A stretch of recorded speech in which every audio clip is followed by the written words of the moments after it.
लंबोदरं परं सुंदरं एकदन्तं रक्तांबरं त्रिनयनं परमं पवित्रम् उदयददिवाकरोज्ज्वलकायकान्तं विघ्नेश्वरं सकलविघ्नहरं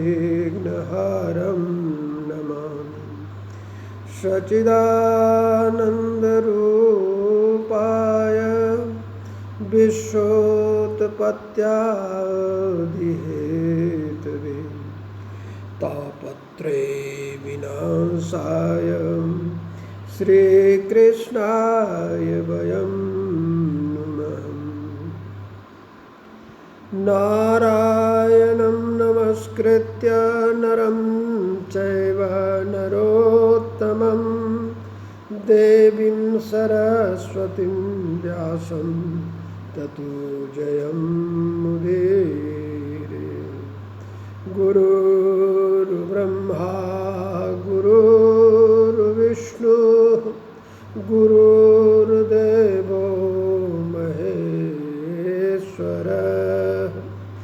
गुरुः साक्षात् परब्रह्म तस्मै श्री गुरुवे नमः। श्रीचन्द्रदेवं शिवमद्वितीयं भस्माभिलेप्तं शशिशुभ्रवर्णं पद्मासनस्थं सुखदं यतीन्द्रं वाक्कायचित्तैः सततं भजेऽहम्। बोले श्री वृंदावन बिहारी लाल की जय। श्री चंद्र भगवान की जय। जय श्री राधे। उपस्थित सभी महापुरुषों के चरणों में साष्टांग दंडवत प्रणाम करते हुए मात्रा प्रकाश भाष्य में प्रवेश करते हैं। कल की पावन चर्चा में आप लोगों ने श्रवण किया क्षमा की टोपी के ऊपर आप लोगों ने विचार किया। आइए आज तृतीय सूत्र पर विचार करते हैं। यत का आड़बंध।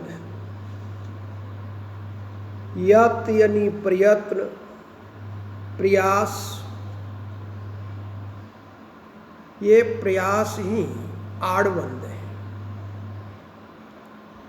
तृतीय सूत्र में आचार्य श्री चंद्र जी कहते हैं कि आड़बंध कपड़े का होता है जिसे संत महात्मा गण अपनी कमर में चारों तरफ से कसकर बांधे रखता है। उसमें ढीलापन नहीं होता और वह आड़बंध व्यक्ति को चुस्त दुरुस्त रखता है। यत शब्द का अर्थ होता है प्रयत्न प्रयास और आड़बंध शब्द का अर्थ होता है अच्छी प्रकार चारों ओर से बांधना। तो आध्यात्मिक अर्थ होगा जो साधक भली भांति यत्न पूर्वक अपनी इंद्रियों को चारों ओर से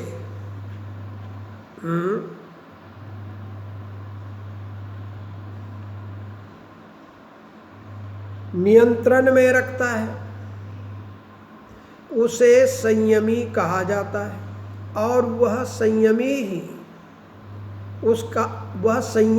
उसका आड़बंध है। इसलिए कहा है संयम नियम यत्न कर पाले, सुख संपत नाना विधियाले। यतन विहीन सोह नर कैसे, ऊसर भूमि बंजर तरु जैसे। जो साधक ज्ञान प्राप्ति के लिए प्रथम साधन संयम नियम को अपने जीवन में संभाल कर रखते हैं, उसके जीवन में सुखादि साधनों की कमी नहीं होती है। जो वस्त्र कमर में मेखला की तरह बांधा जाता है उसे आड़बंद कहते हैं। कुछ निर्वाण संत पीतल या लोहे की जंजीर बांधते हैं।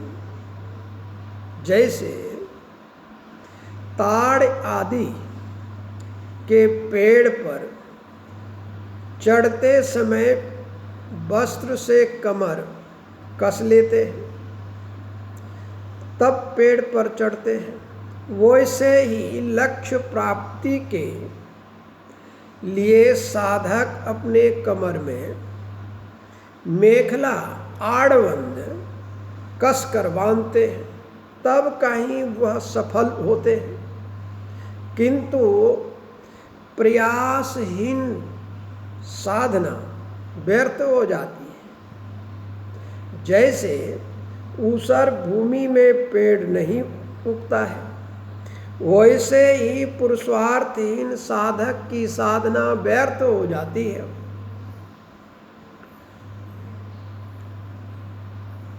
जैसे बीज बोने के बाद उसे जल से सींचकर पशुओं से रक्षा करने के लिए बाढ़ की आवश्यकता होती है, वैसे ही साधना की प्रगति के लिए साधक के जीवन में संयम नियम रूपी बाढ़ की आवश्यकता होती है। जिस साधक के हृदय में श्रद्धा भक्ति का जल होता है, उन्हीं के हृदय में भगवत भजन स्वरूप ज्ञान का बोध होता है या पेड़ होता है, ऐसा भी कह सकते हैं। इसलिए कहा है, मन इंद्रिय निज बस करि राखे, प्रेम मगन मन हरि रस चाखे। जप तप संयम नियम आचारा, निज ही सन सब दुर्गुण टारा। जो साधक अपने दृढ़ संकल्प के द्वारा मन इंद्रियों को अनुशासित करते हुए कामनाओं को परमात्मा की ओर प्रेरित कर देता है, वह वास्तव में प्रयत्नवान है। वे ही अपने हृदय की कामनाओं को दूर करते हैं, पूर्ण करते हैं, ऐसा भी कह सकते हैं। क्योंकि वासना मात्र बंधन का कारण है और उस वासना की रस्सी यदि परमात्मा से जुड़ जाए तो मुक्ति की हेतु बन जाती है। जैसे सैर करने की दृष्टि से की गई यात्रा मन को चंचल बनाती है और भगवत दर्शन की भावना से की गई यात्रा साधक की मनोवृत्ति को भगवन्मय बनाती है।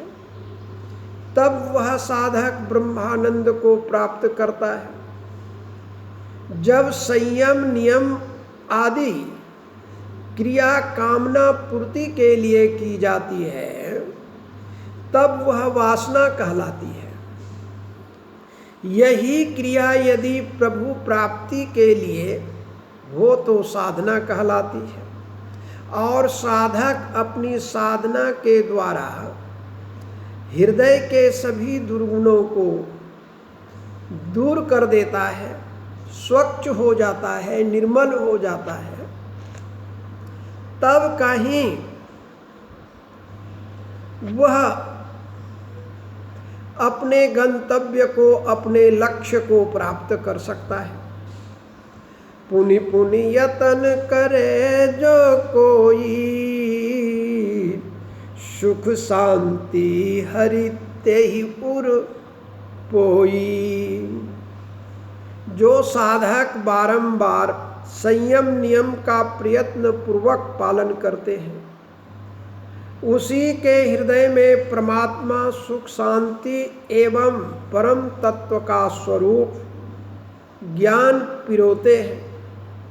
कहने का तात्पर्य है कि बिना संयम नियम के वह शब्द ज्ञान परम तत्व का बोध नहीं करा सकता है, क्योंकि ऋषियों का कथन है, वशिष्ठ स्मृति में कहा है, आचारहीनम न पुनन्ति वेदा यद्यप्यधीता सहस्रभिरंगैः छन्दांस्येनं मृत्युकाले त्यजन्ति नीडं शकुन्तलाइव जातपक्षा।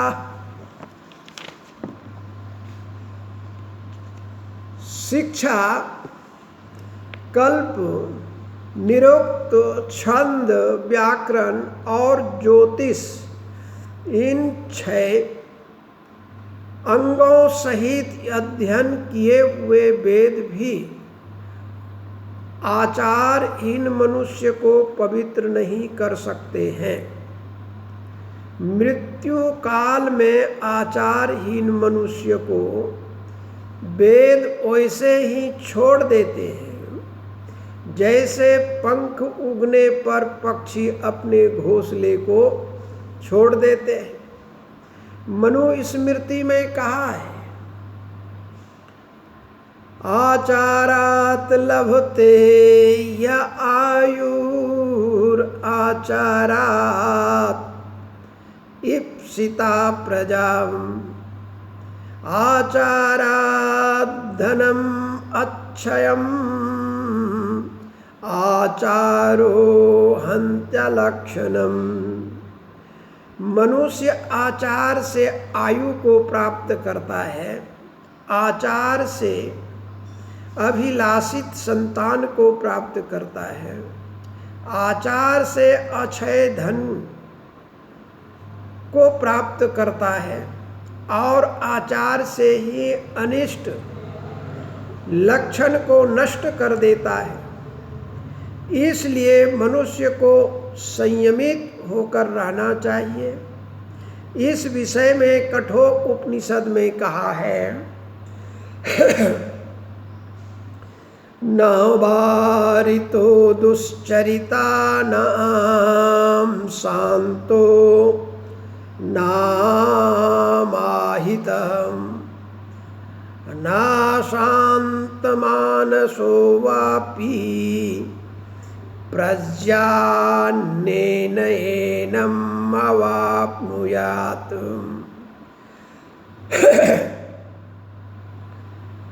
सूक्ष्म बुद्धि के द्वारा भी परमात्मा को ना तो कोई वह मनुष्य प्राप्त कर सकता है जो बुरे आचरणों से निवृत्त नहीं हुआ है, और ना वह प्राप्त कर सकता है जो अशांत है, ना वह कि जिसके मन इंद्रियां संयम में नहीं है, और ना वह प्राप्त कर सकता है जिसका मन शांत नहीं है। इसलिए जीवन में संयम की अत्यंत ही आवश्यकता है। संयमी महापुरुष ही उस तत्व को उपलब्ध कर सकता है। परम शांति को प्राप्त कर सकता है। इसलिए आचार्य श्री ने कहा, आड़वंद कटी कसे मन में मोद बढ़ाए, संयम सोटी धार के भवसागर तरी जाए रे भैया, भवसागर तरी जाए। आचार्य श्री चंद्र जी कहते हैं, जो साधक प्रसन्नता पूर्वक परम लक्ष्य को प्राप्त करने के लिए अपने कमर को कस लेता है और कमर को कसने में पूर्ण प्रयास करता है, वह संयम रूपी दंड को धारण कर लेता है, तब वह अपनी साधना में सफल हो जाता है। अर्थात संसार सिंधु को पार कर जाता है।